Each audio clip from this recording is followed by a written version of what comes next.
Hey, I'm Tony Guerra, and I am the pre-pharmacy advisor here at Des Moines Area Community College. Anybody that wants to do pre-pharmacy, they send to me, and I wanted to tell you about some of the changes, and as PharmCAS just opened up, I think yesterday or the day before, something like that. But let's first go over PharmCAS and kind of explain what that is. So PharmCAS is the Pharmacy College Application Service. Not all of the schools do this, but I'll just go through a quick overview of this first, and then I'll go into what's going on with the PCAT and where you can kind of find some hidden scholarships and really I don't want to call them discounts, but there's a way to do the pharmacy degree the expensive way, and there's a way to do it a less expensive way. It kind of depends on what your priorities are. But let me just go through what these mean first of all. So first thing, if they're participating in the PharmCAS, you're like, well, if they're on the page, then they must be participating, right? And the answer is no. So these schools from Duquesne, Florida A&M, Lebanese American, Ohio Northern, Rutgers, South Dakota State, Southwestern Oklahoma State, St. John's, University of Rhode Island, and Wilkes do not participate in the PharmCAS. And that just means that you have to apply to them directly. And that's the first one. Second one, the PharmCAS deadline. So most schools have a really long deadline. But there are a couple schools that if you're thinking about, you have to apply to them now. So North Dakota State, Texas, Austin, California, San Diego, UCSF, and Wayne State all have a November 1 PharmCAS deadline. And then there are a couple that go into December. Texas Tech, Arizona, New Mexico, Colorado, Puerto Rico, Southern Cal, Washington State, Western, and then it kind of goes into the next year. Into January, another 10 schools, then a couple in February, another 20 schools it looks like, and then March is when things really start going. So the first thing you want to kind of do is figure out what schools you're thinking about. I know the average person applies to 2.75 schools or something like that. So as you're looking at them, make sure that you look at the ones that have the earlier deadline first and think about applying to those. Just a caveat about that.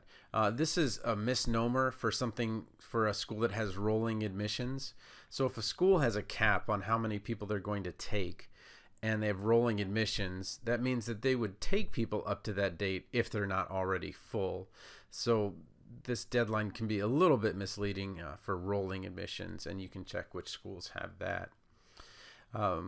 Public or private, that's self-explanatory. Is it in some way funded by the state? Usually those schools have a little bit lower tuition if you are in state, and then private. But depending on, and I'll get into scholarships in a bit, but depending on if you've got scholarships and things like that, this may or may not be true. And then accreditation status is a little bit confusing for someone that's maybe not familiar with it. So I'll go through the different things, and it's unfortunate that it's not alphabetical. You have to go all the way down to get to the first one.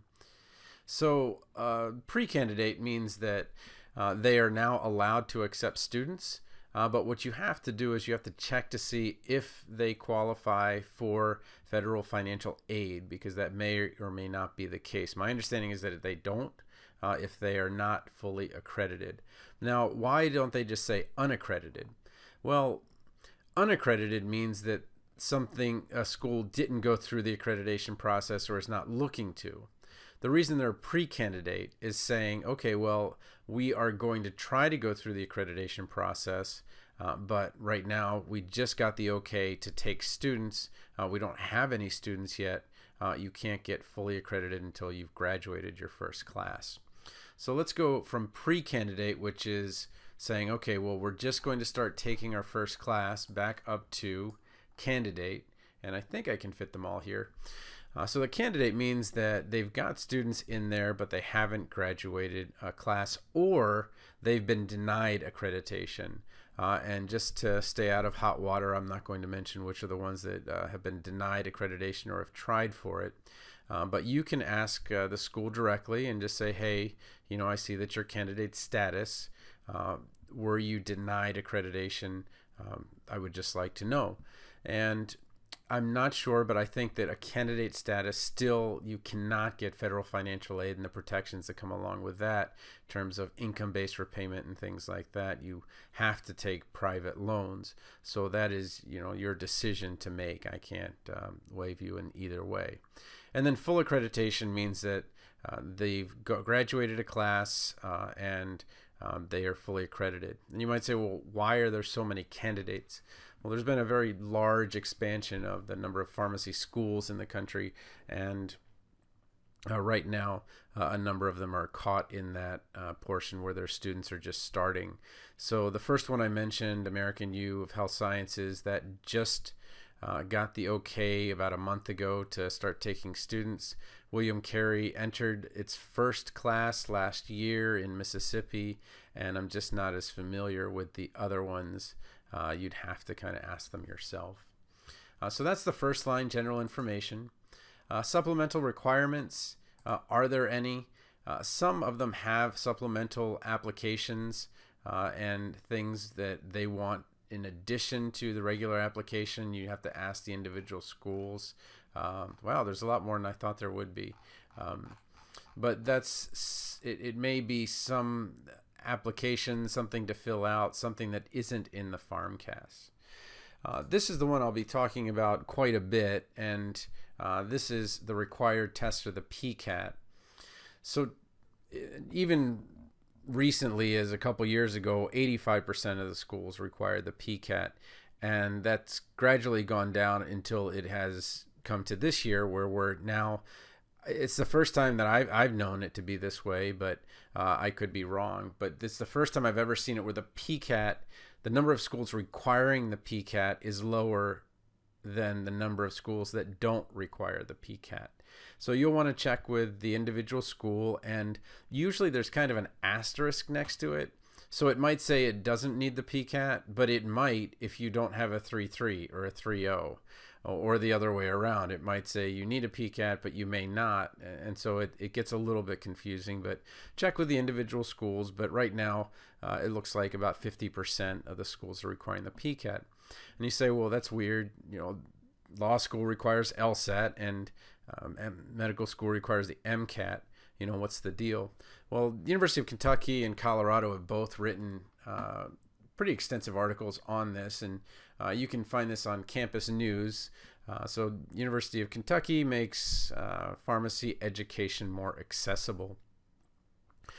And because it uses what's called a holistic admissions process, it's a fancy way of saying that we're going to look at things besides your grades and your test scores. And then they just like, well, if I'm not looking at your test scores as much, then what's the point of you taking the test? And one of their arguments was we don't need to, have somebody pay $200. And then they were mentioning that underrepresented groups may take the PCAT 2 or more times. So, $200, $400, and so forth. So whether you believe that argument holds water, that that's a reason to get rid of the PCAT is $200 to $400 on the admission side, because pharmacy school costs like $25,000, $30,000 a year. So I guess $200 to me just doesn't seem like a ton of money. So they want to be more inclusive and more accessible, and that's their argument.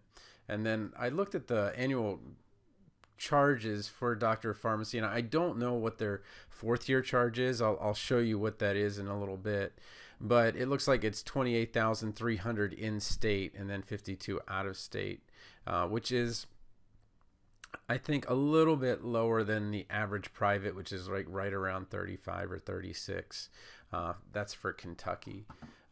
So Colorado also wrote an article. So Kentucky was in May, and then Colorado, I think this was this month. Was it July? I feel like it was July. And they say the same thing. Numbers are numbers. PCAT can still be in the application, but they didn't. They saw other schools were getting rid of it. Why do they need it? But they also did two other things, which I have to look into a little bit more. It says the decision to allow all prereqs to be completed at the community college level decreases a significant barrier for community college students who were previously required to transfer to a four-year institution to take the biochemistry prerequisite. After extensive analysis and recognition of the quality coursework, they agreed students who commit at community college are prepared for success. What they really should have done is said someone who gets a degree from a community college, because the data show clearly that someone has an AA or AS from a community college is much more likely to succeed in the following years. I don't know. I'm sure that they've done their extensive work or whatever analysis it is, but I can just tell you from being in a community college for 11 years that the data show clearly that if you have an AA or AS, you're going to do a lot better than if you just took classes. And the biochem prerequisite is something that a number of schools have, but they don't really think about what that really means for a community college student. What that really means for a community college student, well, at least here, is that if you take that class here and it's a 3-credit class, you'll pay like $450 for it. It's like $150 a credit hour here. If you go to a private, it's like $3,000. So the issue is that when you go to a school for just one class, just for biochem, you can't really get aid, and it's very tough to get that biochem. So that makes a lot of sense. I'm still not familiar with the virtual interview. They said that now you can interview for a program virtually. I know at the most recent AACP meeting, one of the biggest barriers for students to apply to a school was actually getting to the face-to-face interview. Now, the number of applicants, they're only applying to 2 or 3 schools, so there's not a ton of places to go, and they're really not spreading out. In general, people will apply to a couple schools in their state and maybe one in an adjoining state, but in general, pharmacy school applicants, I find, don't really apply too far away. From here, from DMAC, they apply to the 2 in-state schools, and maybe they'll apply to one of the schools in an adjoining state, but it's really rare for them to apply to a school that is I would say more than 3 hours away, because we have Kansas City to the south, Omaha to the west, Minnesota to the north, Iowa to the east, Drake right in town. So you got 5 schools within, just a couple hours of here. So there's something I wanted to show you about the tuition, though, at Colorado, which is important, that you may not think about as you're making your decisions, but a lot of schools have this. Okay, so in fall and spring, it's going to cost me, $15,000 per semester, $31,000. And in your 4th year or your final year, you want to look at the cost, because what they do at Colorado is they split it into 10s. So instead of paying 15, 15, 15, you're paying 10, 10, 10. And I don't have anything against Minnesota, but that's the next example I wanted to give you, because they do it differently. And they're very straightforward about it. They're not like trying to hide it. But students in the 1st and 3rd years of the Pharm.D program will pay the amounts above, which are based on enrollment in 2 semesters. Students in the 4th year of pharmacy must pay for an additional semester, thus increasing the annual amount by 50%. So that means that you're paying an extra $14,000, so $41,000 for your last year, $27,000 for each before. So here we have 31. Here you have, $27,000. So over 3 years, you save $4,000, $4,000, $4,000, $12,000, and half of 27 makes 13. So this is what I'm going to start kind of getting across, is that there's a lot of math that you want to do before you get into pharmacy school, because you want to, right now, the push is to save money before you get in, or to get scholarships as you get in. I'm not familiar with as many scholarships when you're in there. There are some, and I'll show you those. But I'm just showing you that here we have 2 top schools, Colorado, 3 top schools, Kentucky, Colorado, and Minnesota. And Kentucky says, okay, annual 28, 28, 28, 28. Colorado says, all right, 31, 31, 31, 31. Minnesota says 27, 27, 27, then 41. But compared to Colorado, it works out to be just about the same. If you're in state. Non-resident, it's a completely different story. I won't even mess with that. And then you want to read the fine print. I'll start talking about scholarships now. So resident tuition is granted to residents of Minnesota and recipients of the Dean's Non-Resident Scholarship. View the resident and reciprocity section below. So you can do that, but I can just tell you, I went to the University of Florida back in the day, and I received an out-of-state tuition waiver. And that's something that I'll show you one of the Illinois schools does.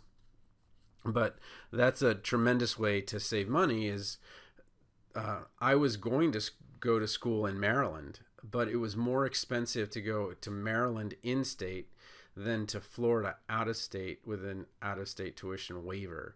So it made more sense for me to go down to Gainesville for a couple years and go to school there. So again, a ton of different things that you need to look at when you're looking at the cost, especially if you're a parent and are kind of like into this stuff and like putting your spreadsheet together. I'm going to talk about course lists. The best way to save, really, and let me put this here. This is the AACP list of pharmacy prerequisite information, and it is super goofy how different it is to get into different schools. But what I want to show you are kind of the extremes and the middle. So you're basically spending either 2, 3, or 4 years in school getting ready to go to pharmacy school. And obviously, if you're spending 2 years in college, it's cheaper than if you're spending 3 years in undergrad than if you're spending 4 years in undergrad. Now, you may have your heart set on a certain school, so I'm not saying, more credits is bad and less credits is better. I'm just telling you that if you only spend 2 years in school, it's probably going to be cheaper. So those schools that have semester hours around 60, somewhere around there, you can probably do in 2 years. Once you're getting closer to 90, so you're talking about Auburn, Ferris State's up there, Hampton's up there, Howard's up there, so is, Medical College of Wisconsin. That's not University of Wisconsin. North Dakota State is another one. And then, it kind of goes on and on, but the idea is that, can you take your credits at community college, or can you do 2 years worth and get the rest at community college? Can you find some way to make it and cut it down to 2 years? Because the least expensive way to get into pharmacy school is to do 2 years of community college and not do any years of 4 year. And before, it was kind of looked down upon. It's kind of the other way around now, where they're opening their doors to community college students. One exception is Ohio State, and this is going to show you just how freaking complicated all of this is. So it's 120 credits, which basically means you have to have a bachelor's degree to go there. And you say, okay, well, that's going to be the most expensive because you have to go to 4 years of undergrad. But then, and so I'll bring that slide over here. Okay, so you have to have an earned bachelor's degree in any subject, but you still have to have all the coursework. So you have to have like the organic and things like that, or maybe you don't. Really? I would have assumed that you have to have organic and those kinds of things, but here are the prereq courses. Okay, so you do have to have them. Phew, all right. Anatomy, introductory bio, general chem, organic chem, calculus, statistics, microphysics, biochem, and human physiology. So if you got a degree in psychology, that's fine, but you still had to take organic. And then you have to have this minimum GPA.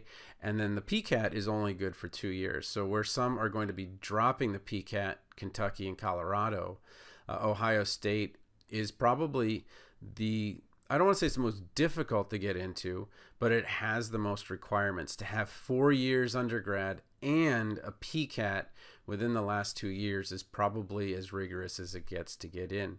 But that also means that your classmates are going to have gone through the most rigorous process as well. So there's an upside to that.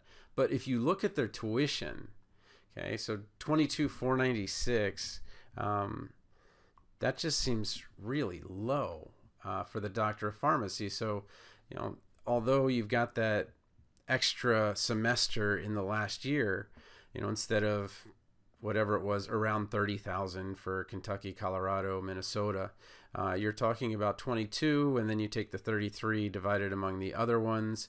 Now you're talking about 11 divided by 4. That's going to be a goofy number. So let's just round it to 26,000 a year.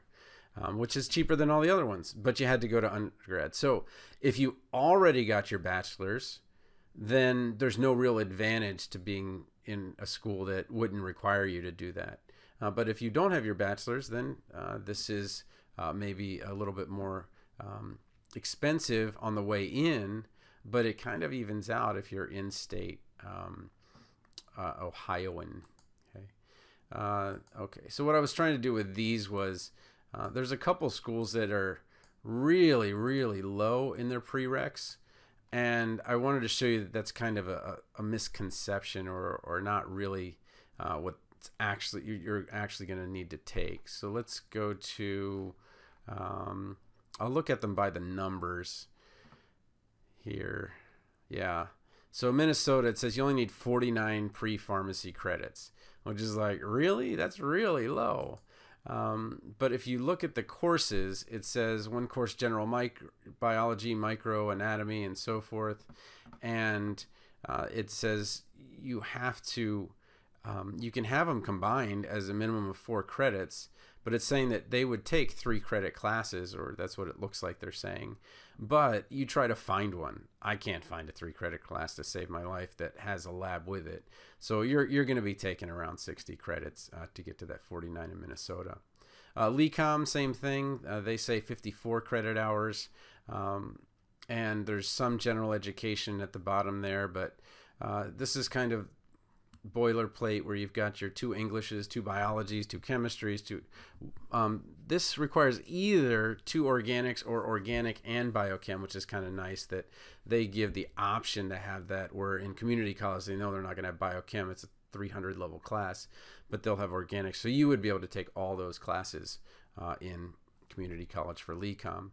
And then the other one was Marshall B. Ketchum U, where it says minimum semester units 6 for biology, chemistry, organic. Again, they're always going to be like 4 credits. It's really hard to find something like this. I don't know where you would find 3 credit general bio classes with a lab. And then let's start talking about scholarships. So there's 2 big kind of scholarship types I want to talk about. And the first one is if you're a continuing student, they may have scholarships as you're going through, but these aren't things that you really want to count on. Maybe you get it, maybe you don't, but there's 9 scholarships for $6,000 for College of Pharmacy Minnesota students. A school like U Sciences, it's in Philadelphia, they just reduced their tuition and made it like completely transparent. Like it's all on one page. So if you're P1, P2, it's $25,000 a year. If you're P3 through P6, $35,000 a year. And I'm pretty sure that does include that whole extra summer that you need to take. So just letting you know, this is your total. This is what you need to budget for. And for the East Coast, everything was more expensive when I was there. But there's another way to get a scholarship that's actually kind of hidden. So I'll use Northeastern, which has a Pharm.D MPH direct entry. And you get your degree, your MPH degree in Pharm.D in 5 years instead of 6, because a master's degree would take 2. Pharm.D would take 4. So that's kind of one way to do it and get this other degree. And I haven't looked at the actual costs, but it says that you save some money, and I assume that that's going to be from having to only do 1 additional year of tuition. Drake, which is down the road, if you look at the Pharm.D MBA, I think the MBA is around $35,000.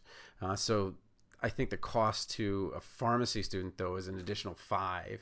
So you're really talking about, it's almost like a $30,000 scholarship that you get, though they don't market it that way. You might want to talk to the MBA school about that.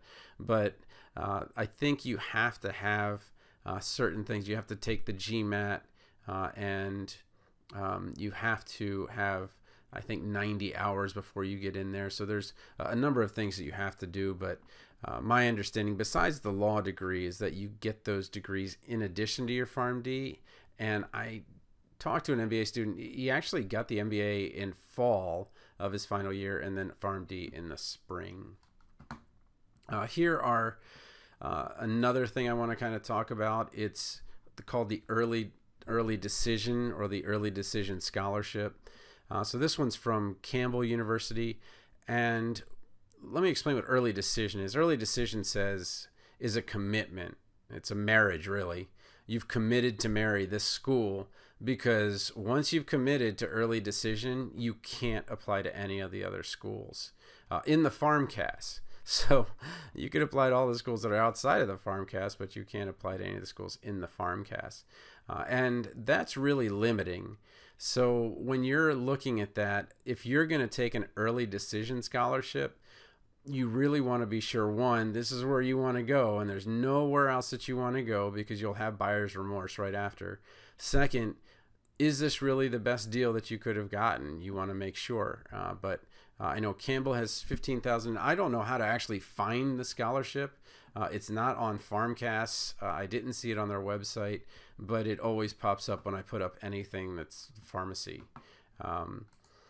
Same thing here. This one's actually on their website, Eastern Tennessee State, I think. East Tennessee State University. So another early decision scholarship, and this one's $2,000 a year, up to $8,000, and a $200 class deposit waiver. And $8,000 is less than $15,000, but I'd have to compare the costs of the tuition, compare the, is it a 3-year versus 4-year and things like that. So just because the scholarship is smaller doesn't mean it's less. It might be a greater percentage. University of Charleston offers regional scholarships. This was back in February. So if you live in West Virginia, Maryland, Pennsylvania, Ohio, Kentucky, Tennessee, or DC, you get a regional scholarship. So $4,750 for each year of school. I have no idea how much Charleston costs, though. So next one, California Health Sciences University, they give $40,000 in an early decision scholarship. There we go. So if you're applying to fall of 2020, and the way that it's broken down is a little bit goofy. You get a certain amount in your first, second, third, and fourth years. So it doesn't come to you as the first year's free. I just want to let you know about that. University of Florida. So there's a scholarship for the entering class of 2020.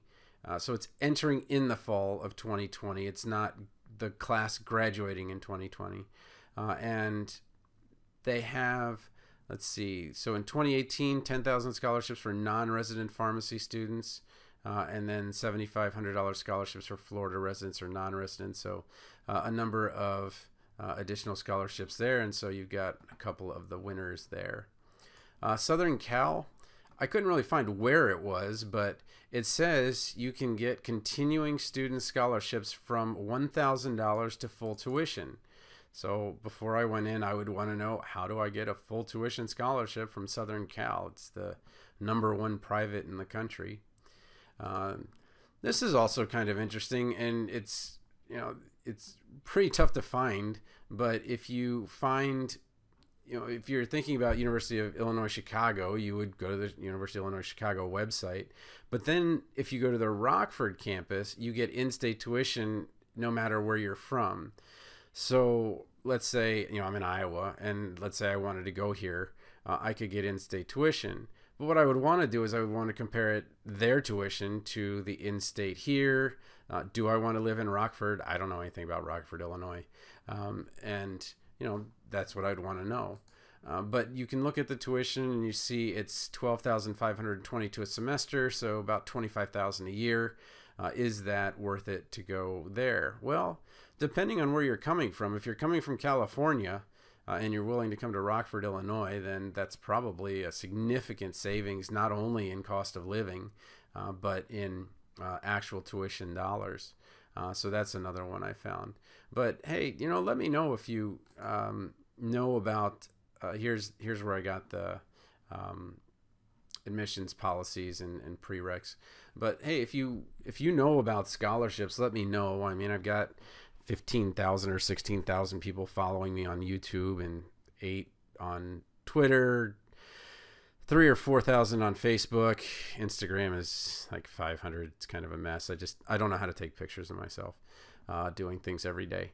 But anyway, so hopefully that was helpful. I know it was kind of muddled, but I think the big take home I want you to have is that if you're going to go to pharmacy school and you want to save money, it's a lot more complicated than, oh, I got a scholarship from this school.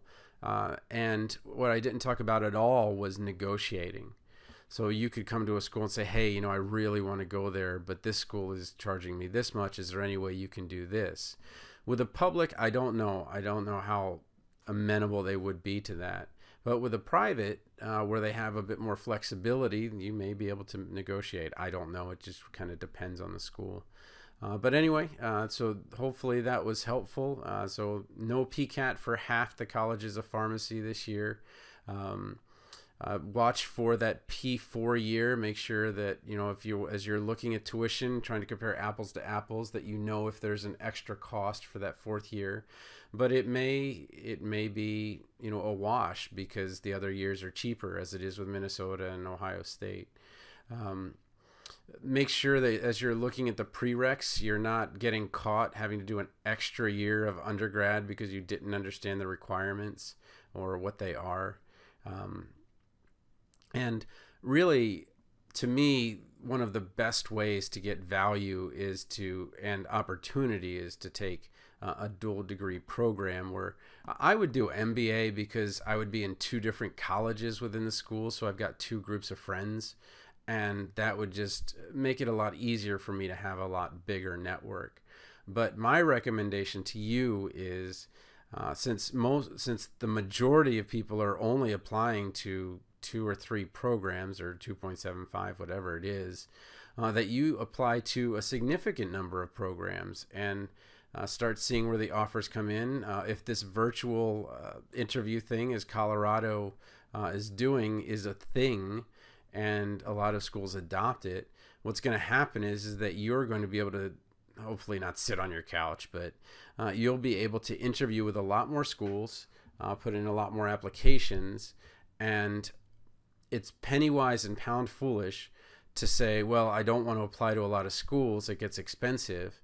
That's the other way around. You want to apply to a ton of schools and negotiate the best deal, or definitely put yourself in a position.